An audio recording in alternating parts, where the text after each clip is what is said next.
Hi guys, it's Drawlala here again, and today I have this Harry Potter picture that I've already drawn and inked, and I'm going to be taking you guys along as I show you how I color and shade pictures. So here I have my 3 different colors I'm going to be using for the skin tone, and I like to have them all open, that way I can quickly shade over and it'll be a nice smooth thing. So the way I do it is I go with my lightest color first, then I shade with my medium color, and then I shade over the medium color with my darkest color.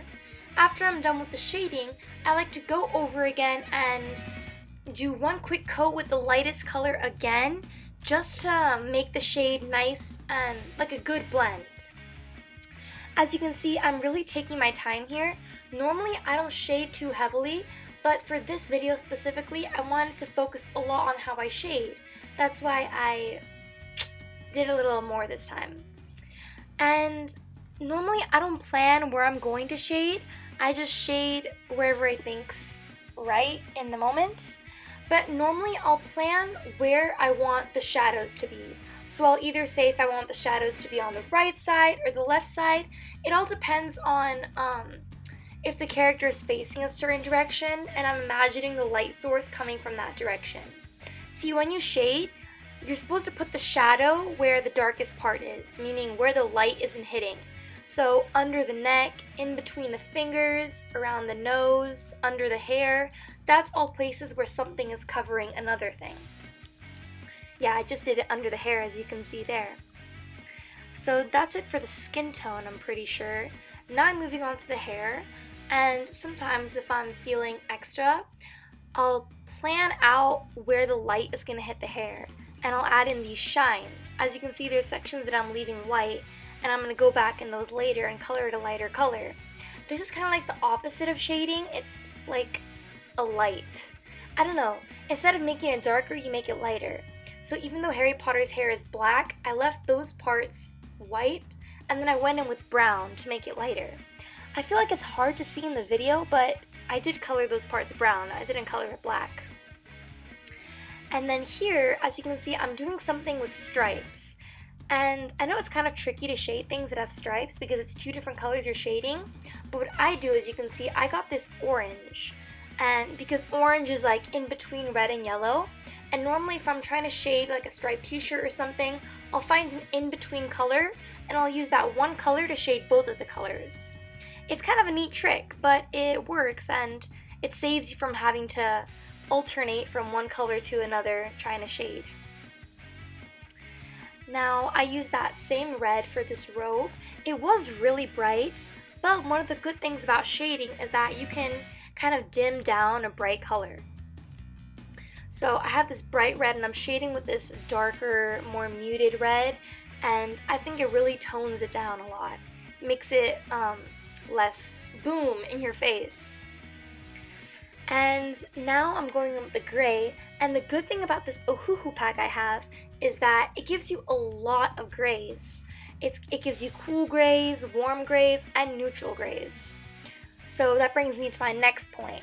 If you're going to shade with like a color, like gray for example, don't have a cool gray and shade that cool gray with a dark warm gray. It's just not going to work. If you're using a cool gray, you should shade with a cool gray. That goes for any color. Like if you're going to color with this pastel yellow, don't shade it with like this highlighter yellow. Try to find colors that are in the same group with each other. That'll give you the best results when you're shading.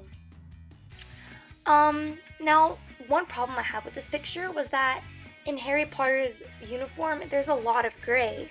And I wanted to make the grays all different enough from each other. That way you can tell they're different sections. Like, I didn't want this jacket to blend in with the shirt and you thought it was all just one shirt. So what I did was I made the decision to have the shirt a light cool gray, and then I made the jacket a darker cool gray, and for the pants I did a dark neutral gray.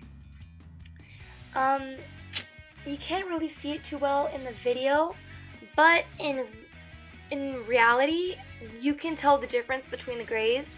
In the video I feel like it's just a little bit difficult, but that's another thing. If you're gonna be like coloring with a lot of colors, make sure you balance out how much color you're using. So like don't put the same exact red right next to that red that you put down.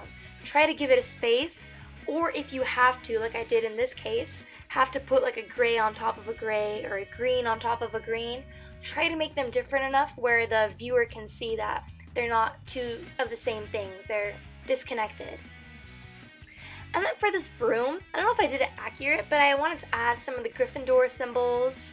So I added like a red stripe and a yellow stripe. And I'm also using that same technique where I just shaded the red and yellow with this orange I have. Man, I really loved reading the Harry Potter series. They were so much fun. I remember after the end of every book, I was always on my toes waiting to see what happened next. Do you guys like the Harry Potter series? Leave a like down below if you do. And have you guys read all the books? I've also read the Fantastic Beasts and Where to Find Them book. Those were really good too, but it's kind of a different style. It was like a screenplay style. But yeah, I hope you guys enjoyed this video. And if you like drawing as much as I do, please make sure to subscribe, leave a like, and hit that bell to receive notifications. Bye guys!